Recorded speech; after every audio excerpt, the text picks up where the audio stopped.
नमस्कार दोस्तों, हमारी आज की कहानी है मन का बोझ। तुम कब तक यूं अकेली रहोगी? लोग उससे जब तक यह सवाल कर लेते हैं और वह मुस्कुराकर कह देती है, आप सबके साथ में अकेले कैसे हो सकती हूँ। उसकी शांत आंखों के पीछे हलचल होनी बंद हो चुकी है। बहुत बोलने वाली वह लड़की अब सबके बीच चुप रहकर सबको सुनती है, जैसे किसी अहम जवाब का इंतजार हो उसे। जानकी ने दुनिया देखी थी। उसकी अनुभवी आंखें समझ रही थी कि कुछ तो हुआ है जिसने इस चंचल गुड़िया को संजीदा कर दिया। लेकिन क्या? संदली, क्या मैं तुम्हारे पास बैठ सकती हूँ? प्यार भरे स्वर में उन्होंने पूछा।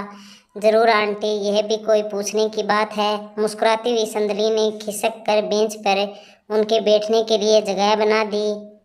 कैसी हो? क्या चल रहा है आजकल? जानकी ने बात शुरू करते हुए पूछा। बस आंटी, वही रूटीन, कॉलेज, पढ़ाई, संदली ने जवाब दिया। आप सुनाइए? बस बेटा, सब बढ़िया है। आजकल कुछ न कुछ नया सीखने की कोशिश कर रही हूँ। चश्मे को नाक पर सही करते हुए जानकी ने कहा। अरे वाह, क्या सीख रही है इन दिनों? संदली ने कृत्रिम उत्साह दिखाते हुए कहा, जिसे जानकी समझकर भी अनदेखा कर गई।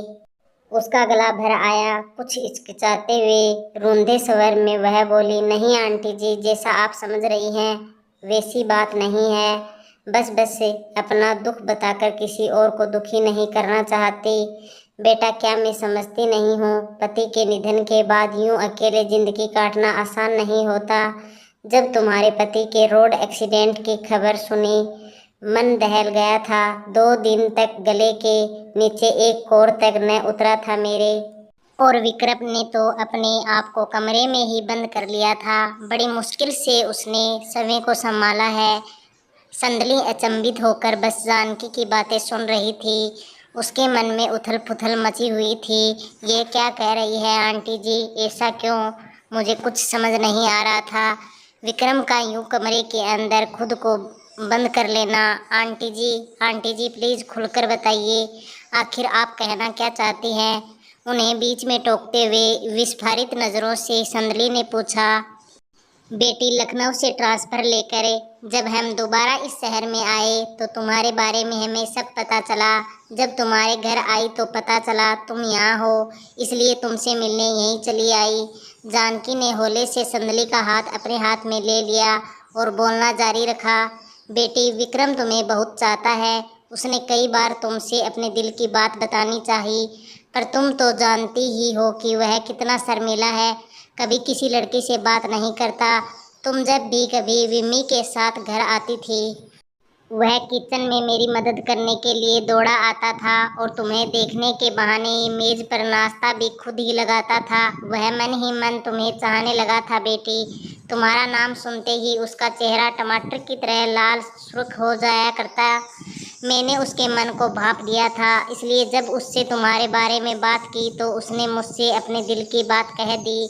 बेटा, किसी अच्छे मौके पर तुमसे इस विषय पर बात करके हम तुम्हारे मम्मी पापा से मिलने की सोच रहे थे, इसलिए शायद ईश्वर की कुछ और ही इच्छा थी, तुम्हारी शादी तय हो गई। एक और जानकी बोले जा रही थी, दूसरी ओर संदली की आंखों से भर भर आंसू बह रहे थे। वह न जाने क्या सोच रही थी। उसकी खुशी में ही मेरी खुशी है बेटी। उसकी पसंद तुम हो। कहो, क्या तुम मेरे बेटे से शादी करोगी? बोलो बेटा, क्या मेरे विक्रम से शादी करोगी? संदली का गला रुद्ध था। अश्रु पलकों का दायरा तोड़ चुके थे। आंटी जी, जिस जिस दिन उसका एक्सीडेंट हुआ, मेरा और उसका बहुत बड़ा झगड़ा हुआ था। वह बहुत गुस्से में घर से निकला था। उसका एक्सीडेंट मेरी ही वजह से। संदली के मन पर एक भार सा था। वह अपने पति के एक्सीडेंट का जिम्मेदार खुद को मान रही थी। नहीं नहीं बेटी, तुम यह क्या कह रही हो? उसकी मौत की जिम्मेदारी तुम नहीं हो। अपने मन से यह बोझ उतार दो। संदली बेटा, जीवन और मृत्यु उस ऊपर वाले के हाथ में है। वह सबको गिनकर सांसें देता है और सांसें पूरी हो जाने के बाद वह उन्हें अपनी शरण में ले लेता है।